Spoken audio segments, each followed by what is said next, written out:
Ni ha na lagi dog gue. Makati tera sama ko no gade no. Te ni he kua ti sa no iba chi da ti de thaya sa no. Ake wa la no chư no. Ala ata wi ma. At khi no sa mi po le. No da ni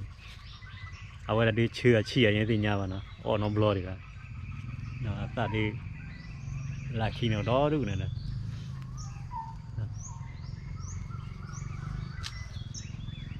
và mình lại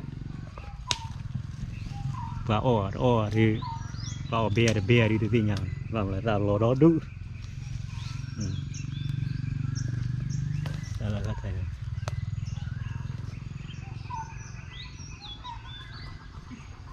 thì nó ta quy nhá này cái và cái đề cái cha chắc là lưỡi nè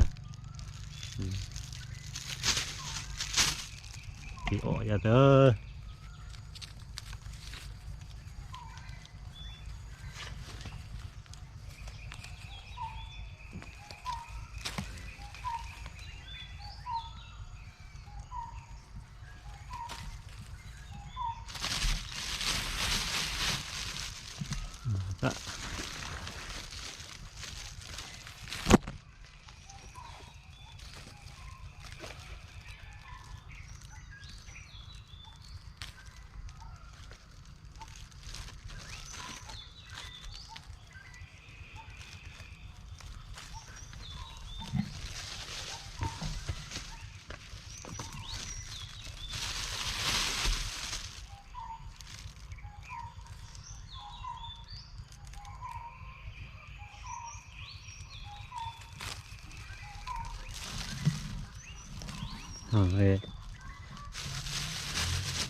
Đặt khi nào đo đủ rồi là cái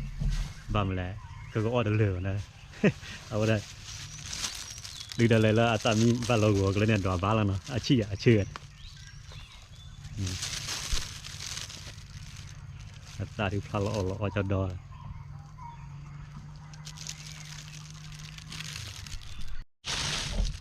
cái gì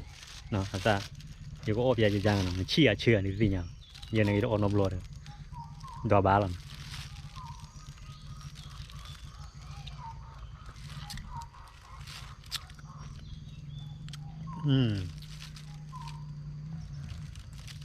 nó thì ra cái đi con nó chui được bao và mình lơ phụ sa lơ ta chả là mà luôn là phan à đi là phá lấy từ tầm mi được kìa là cái gái ra các bạn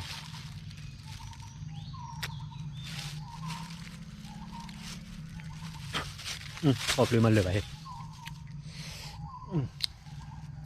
ba mình làm nó gì cái phần nó chỉ phần nó mình lấy một có lấy một chỉ cả bây chỉ nó này phần nó ra đi nè bây giờ được chỉ lơ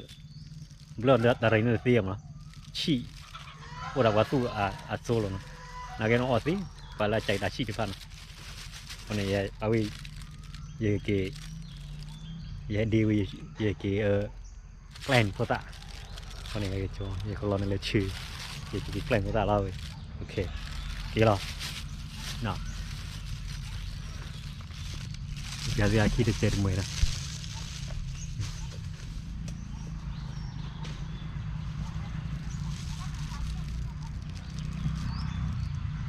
giờ cái đi này là mua có mua chưa là mua lo nào mình nói chứ chắc cái nói chắc là chưa mà lo đã đi chưa một lo nào phải lo mà ta lo bởi vì tôi lấy chi rồi chocolate đi mà hai vị trí chocolate lấy ba lấy chưa rồi thì cha ổn đời vào đó để mà chỉ nóต้องổn nó chế thì nên lấy để chế được ya nó bàแต่เป็นชิงก็แบบนี้nó vào đây abo so cho đó chú nó lẽ là ô này bố cô kịp thôi เดี๋ยวอะไรก็อัดตัวเดี๋ยวอ่อนวะ ที่น่ากินมันก็ต้องมาถ่ายรูปด้วย แกเว้ย จ้าเดี๋ยวดูส้มเนี่ยแกะยากที่เป่ง ก็แกะทีเดียวแล้วก็ให้ โอ้เด็กกินว่าเด็กกินพร้อมกันเนาะ ตอนกินข้าวกันเนี่ยเยอะ เยอะๆเลย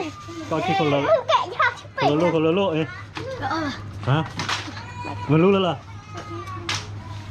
อะไรกันนี้อ่ะ นี่คนละโลก อย่าเพิ่งนะว่าพูดอ้อดีกี่ว่าอ้อพร้อมกันว่า ติดโซ่ เฮ้ยนู่นไหน แต่ นี่มันว่าเกาหลี แกเร็วแล้วตับโลนี่ละแล้วก็กินโซ่นึกว่าแล้วตับโล เดี๋ยวอ่ะว่าพูดอ้อดีกี่ว่าอ้อดีกี่ว่าอ้อดีกี่ว่าคนนั้นแหละ กินเลย กินหนึ่งสองสาม เราให้เลยเอาหัว เอาพูดอ้อมา เบก่อน เนี่ยเหรอ เอาเด้อชื่อป่ะว่าพวกไปในคืนนะ แล้วก็ ทำไมอ่ะชื่อป่ะนะชื่อน่าเจ๋งนี่ก็นะ ชื่อบัดา ชื่อว่าชื่อว่าชื่อน้องแต่ก็ชื่อละมั้ยแล้วก็ส้มอ่ะ มันคือส้มจี๊ดเฟซเจ็ดเบ้มาจ้ะ กินส้มเปล่า ว่าหัวเบ้มาว่าหัววะเนี่ยโอ้ว่าพวกมาได้จะพลายแชมป์เองนะเจนแน่นอน อันนี้เยอะไปหรอ เบ้ก็ ส้มฟ้าค่ะบ่ ก็ละหนุนดีกว่า เลยอย่าตาฟ้าค่ะดอกดอกมา อ๋อดีมากดิว่าพวก ฮะกินส้มป่ะกินส้มกินน้ำไม่เปรี้ยวลองกินน้ำไม่เปรี้ยวแต่ก็ชอบจ่าละโอ้ยอ่ะ อ๋อดันดี คนนี้ก็กิน ได้ป่ะ มันเป โอ้ รี้ยว แต่ใครก็อ๋อได้ชื่ออยู่ นายยูเขาเอาชี แน่นอนชื่อป่ะ จริง เรียกว่าบาราชื่ออยู่แต่ เปรี้ยวมาละจริง ว่า ถ้าถามว่า10 บาท กี่เด้กี่โชว์หน่อยกี่โชว์หน่อยเบอ แกะ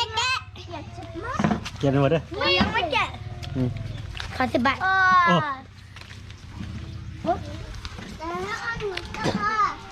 ได้ป่ะ เด็ก โอ้ราคาเอาบาราชื่ออยู่ดีกว่าเอาบาราชื่อเลย ชื่อเย็นว่าบาทชี เดี๋ยวเราชื่ออ่ะ อันนั้น ที่ก็ว่าอเมริกาบีแบบนั้นบีเมียนก็แล้วกว้างพงอ่ะ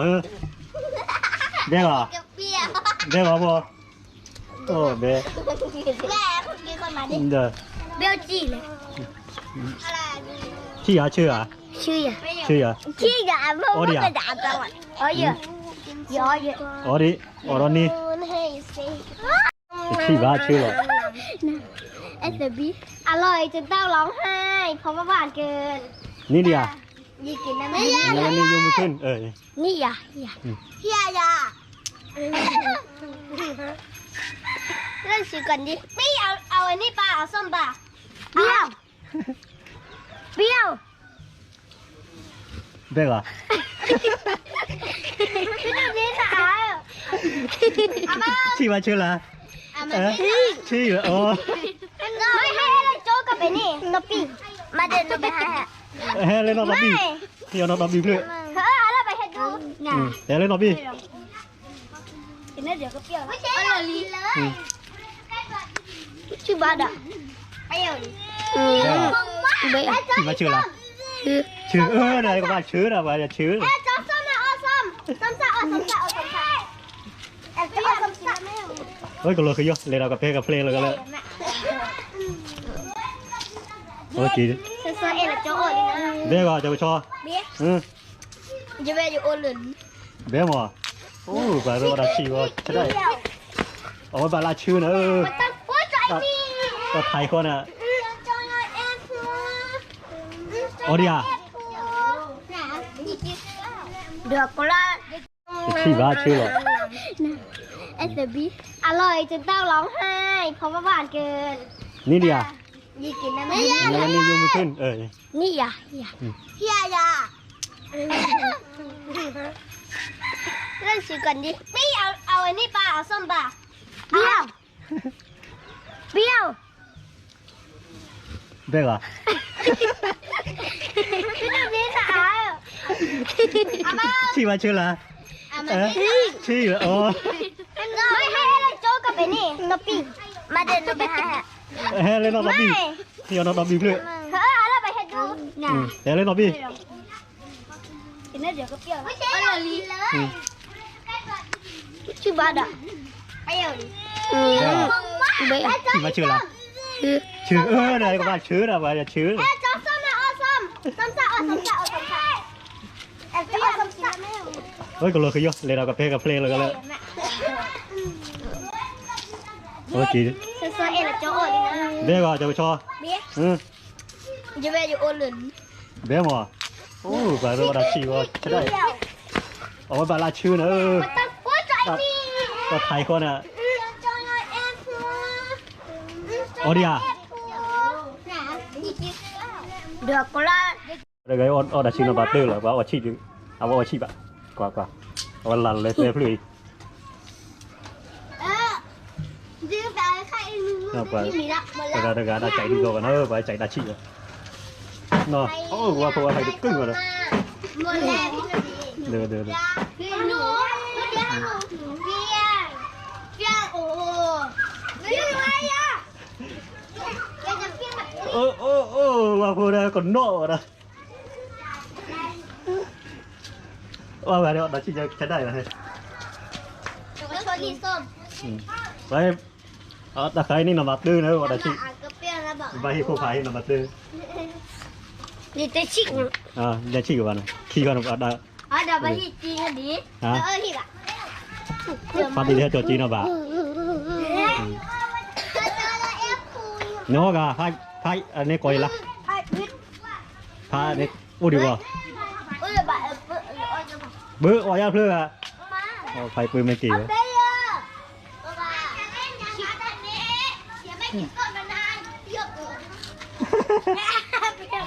โอ้หรอวะฮะชี้เหรอก็ว่าพวกหรอวะเนี่ยเลยเนาะโอเคเดี๋ยวนั่นก็จะจนละเอียดผมโอเคเอาเต้นของนั่นแหละอาชีพงั้นเอาเต้นเขาได้วิลี่ตาคาร์กายโอ้ดัชชีใช้ได้เลยเนาะเธอมันยังรับมาเดี๋ยวเธอเธอนี่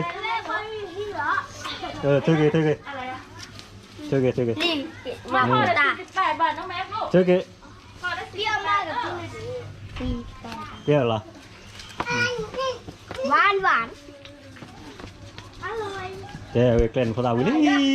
เกลนเขาได้วิลี่ไปเนาะที่ไปดูเราจะซื้อให้เราเนาะ